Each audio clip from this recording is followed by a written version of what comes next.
इसको पीतमपुर में ले जाओ। पीतमपुर इंदौर के पास धार का एक इंडस्ट्रियल स्टेट है, वहां ले जाकर इसका नष्ट कर दो। वहां ले जाकर नाश करने का मतलब है एक और हादसे की नींव रखना। बीजेपी की वरिष्ठ नेता सुषमा स्वराज ने 11 अगस्त 2010 को ये बयान संसद में दिया था। उस वक्त देश में मनमोहन सिंह की सरकार थी। सुषमा स्वराज भोपाल गैस त्रासदी पर सरकार को घेरते हुए सवाल उठा रही थी। कह रही थी कि अगर पीथमपुर में यूनियन कार्बाइड का जहरीला कचरा जलाया जाएगा तो एक और हादसा हो सकता है। सुषमा स्वराज इसके साथ ही मनमोहन सरकार से पूछ रही थी कि ये जहरीला रसायन अमेरिका क्यों नहीं भेजा जा रहा, क्योंकि वहां की तकनीकी हमारे यहाँ की तकनीक से ज्यादा बेहतर है। बहुत बड़ा वो ये है कि इस फैक्ट्री में आज भी 20,000 मीट्रिक टन रसायन बचा हुआ है।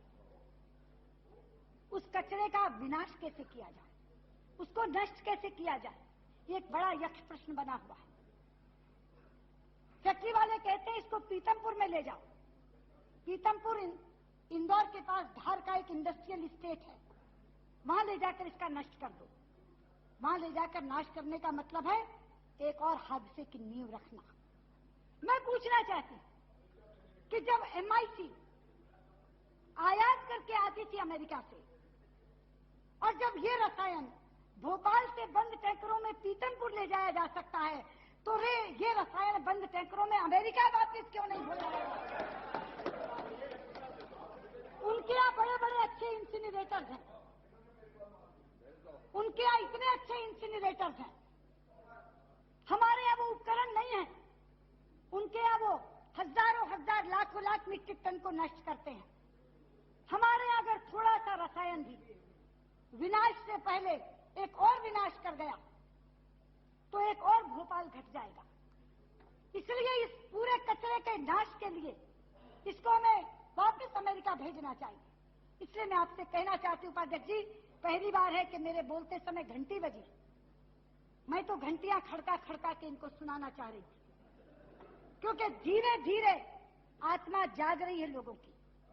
मैं अभिनंदन करती हूँ। सुषमा स्वराज का ये वीडियो अब सोशल मीडिया पर वायरल हो गया है, क्योंकि पीथमपुर में यूनियन कार्बाइड का 337 टन जहरीला कचरा पहुंच गया है। हालांकि सरकार ने ये पूरी प्रक्रिया कोर्ट के आदेश पर की है, क्योंकि 3 दिसंबर 2024 को हाईकोर्ट ने सरकार को 4 हफ्ते के अंदर यूनियन कार्बाइड फैक्ट्री की साइट से कचरे को हटाने और परिवहन करने के लिए कहा और निर्देश का पालन न करने पर अवमानना कार्रवाई की चेतावनी दी थी, जिसके बाद सरकार ने तत्काल कदम उठाते हुए 12 कंटेनरों के माध्यम से 337 टन जहरीले कचरे को पीथमपुर के राम की फैक्ट्री में भेज दिया। आपको बता दें कि इस फैक्ट्री में 13 अगस्त 2015 को भी यूनियन कार्बाइड से 10 टन जहरीले कचरा निष्पादन हुआ था। केंद्रीय प्रदूषण नियंत्रण बोर्ड की रिपोर्ट के मुताबिक ट्रायल रन के दौरान भस्मक में हर घंटे 90 किलो कचरा जलाया गया था और इससे किसी प्रकार का कोई नुकसान नहीं हुआ था।